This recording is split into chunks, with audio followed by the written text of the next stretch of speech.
सभी लोग अपने अपने स्तर पे तैयारी कर रही हैं और सब मिल करके इस बार 2025 में बिहार में सरकार बदलेगी, युवा चेहरे आएंगे और नया बिहार बनेगा। बिल्कुल सर, उप मुख्यमंत्री भी वीआईपी का होगा। बिल्कुल, हर मंच से आपने सुना है कि वो तो बनेंगे और तेजस्वी जी के जो भी कार्यक्रम 2024 से लेके अब तक, चाहे लोकसभा हो या कोई भी कार्यक्रम हो, उसमें वो लगातार बोलते हैं कि भाई सीएम यदि तेजस्वी जी बनेंगे तो डिप्टी सीएम हमारी बारी है।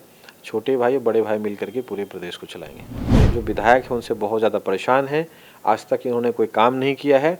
सिर्फ वहाँ छातापुर में ना तो कोई स्कूल की अच्छी व्यवस्था है, ना कॉलेज है, ना पठन पाठन की अच्छी व्यवस्था है। छातापुर का बेटा विधायक बनेगा तभी छातापुर का तरक्की हो सकता है, अदरवाइज छातापुर पिछले 20 साल में 20 साल पीछे चला गया है। बापू सभागार में आज विकासशील इंसान पार्टी की तरफ से एक बड़े कार्यक्रम का आयोजन किया गया था। वीरांगना फूलन देवी के शहादत दिवस को मनाया गया, जहां पर भारी संख्या में लोग मौजूद थे। पार्टी की तरफ से बड़े संदेश भी दिए गए। इस वक्त हमारे साथ वीआईपी के राष्ट्रीय उपाध्यक्ष संजीव मिश्रा जी हैं। सर, आज जो कार्यक्रम आप लोगों का रखा गया था, काफी भीड़ उमड़ी थी। जी, हर साल हम लोग मनाते हैं इस कार्यक्रम को, क्योंकि फूलन देवी जी एक सिर्फ नाम नहीं, एक प्रतीक भी है।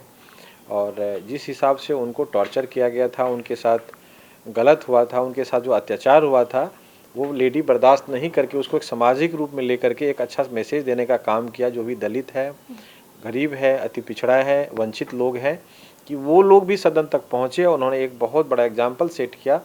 तो इसे हमें सीख लेने की ज़रूरत है। उन्हीं की शहादत दिवस पे आज कार्यक्रम रखा गया था और एक मैसेज देने का और एक संकल्प लेने की ज़रूरत है हम लोगों को कि आज के डेट में किसी से डरने की ज़रूरत नहीं है।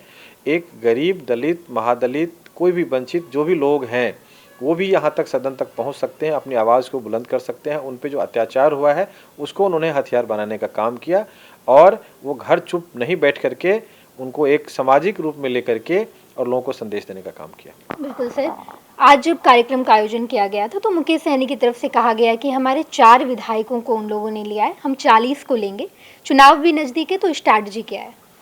स्ट्रेटेजी है, हमारी घटक दल के जितने भी पार्टियां हैं, सभी लोग अपने अपने स्तर पे तैयारी कर रही हैं और सब मिल करके इस बार 2025 में बिहार में सरकार बदलेगी, युवा चेहरे आएंगे और नया बिहार बनेगा। बिल्कुल सर, उप मुख्यमंत्री भी वीआईपी का होगा। बिल्कुल, हर मंच से आपने सुना है कि वो तो बनेंगे और तेजस्वी जी के जो भी कार्यक्रम 2024 से लेके अब तक, चाहे लोकसभा हो या कोई भी कार्यक्रम हो, उसमें वो लगातार बोलते हैं कि भाई सीएम यदि तेजस्वी जी बनेंगे तो डिप्टी सीएम हमारी बारी है। छोटे भाई और बड़े भाई मिल करके पूरे प्रदेश को चलाएंगे। बिल्कुल सर, छातापुर विधानसभा क्षेत्र की बात करूंगी। आजकल आपको मैं वहाँ खूब एक्टिव देख रही हूँ। महज कुछ महीने चुनाव में रह गए हैं, कैसी तैयारी है वहाँ पर? तैयारी इस बार जनता कर रही है। वहाँ की आम आवाम, गरीब किसान सभी लोग मिल करके, वहाँ के जो वंचित लोग हैं, शोषित लोग हैं, किसान हैं, महिलाएं हैं, यूथ हैं, जो बिल्कुल छातापुर में जिनको नहीं पूछा गया है, ना उनका कोई वैल्यू किया गया है, ना उनके काम को देखा गया है, ना उनके प्रॉब्लम को समझा गया, वो लोग इस बार चुनाव लड़ेंगे। वहाँ प्रत्याशी चुनाव नहीं लड़ेगा। वहाँ स्थानीय का बहुत बड़ा मुद्दा है। लोग बहुत ज़्यादा, जो विधायक हैं उनसे बहुत ज़्यादा परेशान हैं, आज तक इन्होंने कोई काम नहीं किया है। सिर्फ वहाँ छातापुर में ना तो कोई स्कूल की अच्छी व्यवस्था है, ना कॉलेज है, ना पठन पाठन की अच्छी व्यवस्था है, ना स्कूल है, ना सड़कें हैं।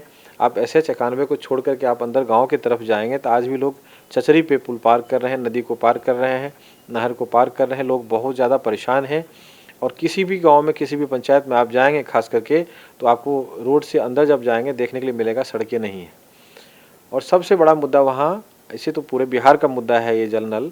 हालांकि सीएम का ये जो नीतीश कुमार, इनकी बहुत अच्छी प्लानिंग थी, बहुत अच्छी सोच के साथ उन्होंने इस कार्यक्रम को किया था और इन्होंने इम्प्लीमेंट भी करने का कोशिश किया कि भाई स्वस्थ लोग तभी रहेंगे जब स्वच्छ जल पिएंगे। लेकिन पानी के अभाव में, गलत पानी पीने से और गंदा पानी पीने से, आयरन युक्त पानी पीने से लोग बहुत ज़्यादा बिहार में बीमार पड़ रहे हैं। इस बात को सरकार भी जानती है कि खास करके हम लोग के एरिया में, जो हम लोग बाढ़ ग्रसित एरिया से आते हैं, कोसी, सीमांचल और मिथिलांचल का जो एरिया है, उसमें बहुत ज़्यादा पानी से लोग परेशान हैं। ऑब्वियस है, जब 4 से 5 महीना पानी जिस जलस्तर बहुत ऊपर रहेगा तो वहाँ क्या है कि आयरन ज़्यादा से ज़्यादा आएगा। उसका सॉल्यूशन के लिए अभी तक सरकार ने जो पहल की है बिल्कुल विफल रहा है। और ख़ास करके हमारे छातापुर विधानसभा में तो जो मैंने देखा है, बाकी जगह तो मैंने सोशल मीडिया ज़्यादा कदम मैंने कहीं देखा है, लेकिन हमारे छातापुर विधानसभा में ऐसा कोई दरवाज़ा नहीं है जहाँ घर नहीं है। 70,000 घर के आसपास लगभग हम गए हैं। लगभग आप ये मान लीजिए 5% लोगों के यहाँ नल में जल आता है वो भी बिल्कुल आयरन से भरा हुआ पानी है। इतना गंदा पानी आता है जिसको आप पी नहीं सकते। आप तो छोड़ दीजिए, इंसान जानवर भी पानी नहीं पीता है, सूंघ के छोड़ देता है। ये स्थिति छातापुर का है। बिल्कुल सर, हम यहाँ पे इंटरनेशनल मुद्दे की बात करते हैं। मोदी जी कहते हैं कि हमें डिजिटल इंडिया बनाना है, लेकिन आप कह रहे हैं कि आपके विधानसभा क्षेत्र में मूलभूत सुविधाएं नहीं है। ये बहुत हैरान करने वाली बात है। और छातापुर, जिसे अब तक बीजेपी का गढ़ माना जा रहा है, कहा यह जा रहा है कि वहाँ के जो विधायक है वो तो बिहार सरकार में मंत्री हैं और उनका ये दावा है कि इस बार फिर से हम ही चुनाव जीतेंगे। ये तो पब्लिक बताएगी। 2025 में वहाँ आप ये मान लीजिए कि 2025 में वहाँ हमारा स्थानीय विधायक होगा, छातापुर का बेटा विधायक बनेगा, तभी छातापुर का तरक्की हो सकता है। अदरवाइज छातापुर पिछले 20 साल में 20 साल पीछे चला गया है। आपने अच्छी बात बताई कि सरकार डेवलपिंग कंट्री अपने आप को बोल रहे हैं कि हमारा कंट्री डेवलपिंग है, हम बहुत आगे निकल चुके हैं, हमारा कंट्री काफ़ी ग्रो कर रहा है। उस युग में भी हमारे यहाँ लोगों को पानी पीने के लिए सही पानी नहीं मिल रहा है, सड़कें नहीं हैं, और हमारे छातापुर में एक कॉलेज तक नहीं है। एक बात बताइए, इतनी बड़ी आबादी होने के बाद वहाँ के गरीब हैं, किसान हैं, मजदूर हैं, वहाँ के बच्चे पढ़ने के लिए कहाँ जाएंगे? क्या उनके पास इतना? ये मेरे बहुत बड़ा सवाल है। आप राइट टू एजुकेशन की हमेशा बात करते हैं और वहाँ उस समय में वहाँ हमारे छातापुर में कॉलेज नहीं है, तो हमको ये बताइए वहाँ गरीब के बच्चे बच्चियाँ कहाँ जाएंगे पढ़ने के लिए? बहुत बड़ा सवाल सरकार से है मेरा। इसका सरकार को जवाब देनी चाहिए और इस पर पहल करनी चाहिए। और ख़ास करके हमने छातापुर में देखा है, ना तो डिग्री, ना डिप्लोमा, ना कोई टेक्निकल एजुकेशन, ना स्कूल की अच्छी व्यवस्था थी। आपने देखा होगा, आप ही के चैनल पे चला था कि शासन प्रशासन की वहाँ ये व्यवस्था है कि लगभग 80 बच्चे बीमार हो गए थे सड़ा हुआ चावल खाना खाने से। तो ये सब पे लोगों को वहाँ देखना चाहिए और लोग समझ भी रहे हैं कि भाई एक पार्टी के नाम पे किसी व्यक्ति को लगातार 20 साल से जिता रहे हैं और मंत्री होने के बावजूद यदि काम नहीं कर पाया और नल जल, खास करके अपने कम से कम गृह क्षेत्र में, छातापुर में, गृह क्षेत्र क्या बोल सकते हो, वो तो बाहरी आदमी है, छातापुर का है नहीं। कम से कम उस व्यक्ति को ये चाहिए कि जहाँ से हम विधानसभा चुनाव जीत करके लगातार जीतते आ रहे हैं, कम से कम वहाँ का पब्लिक का सेवा करना चाहिए। लेकिन उनके मन में ये सब बातें नहीं है। उनके मन में एक ही है, हिंदू मुस्लिम करना है और किसी तरह से एन केन प्रकार पैसा बांट करके जैसे तैसे हमको चुनाव जीतना है। उसके अलावा कोई छातापुर के डेवलपमेंट से उस व्यक्ति को कोई मतलब नहीं है। बिल्कुल सर, मैं सीधा सवाल पूछूंगी कि अगर संजीव मिश्रा विधायक बनते हैं वहाँ के, तो क्या ऐसी चीज़ें हैं जो वहाँ पे बदलेगी, मूलभूत सुविधाएं, और इसके अलावा क्या कुछ आपने सोच रखा है? अभी संजीव मिश्रा कोई वहाँ विधायक नहीं है, लेकिन एक बार छातापुर आपको आमंत्रित करके आगे देखिए कि हमने छातापुर को क्या दिया है और क्या देने का कोशिश कर रहे हैं। हम बिना पद का हमने वहाँ क्या किया है अभी बताइए। हमारे यहाँ 15-20 ऑपरेशन डेली फ्री में हो रहा है, ठीक है, उसमें स्टेट गवर्नमेंट पैसा देती है, अलग बात है, लेकिन वहाँ के पब्लिक को तो फ़ायदा हो रहा है। हमने डेयर तो किया इतना बड़ा हॉस्पिटल खोलने का, हमने डेयर तो किया इतना बड़ा स्कूल खोलने का, हमने डेयर तो किया नर्सिंग कॉलेज खोलने का, हमने डेयर तो किया यूनिवर्सिटी बनाने का।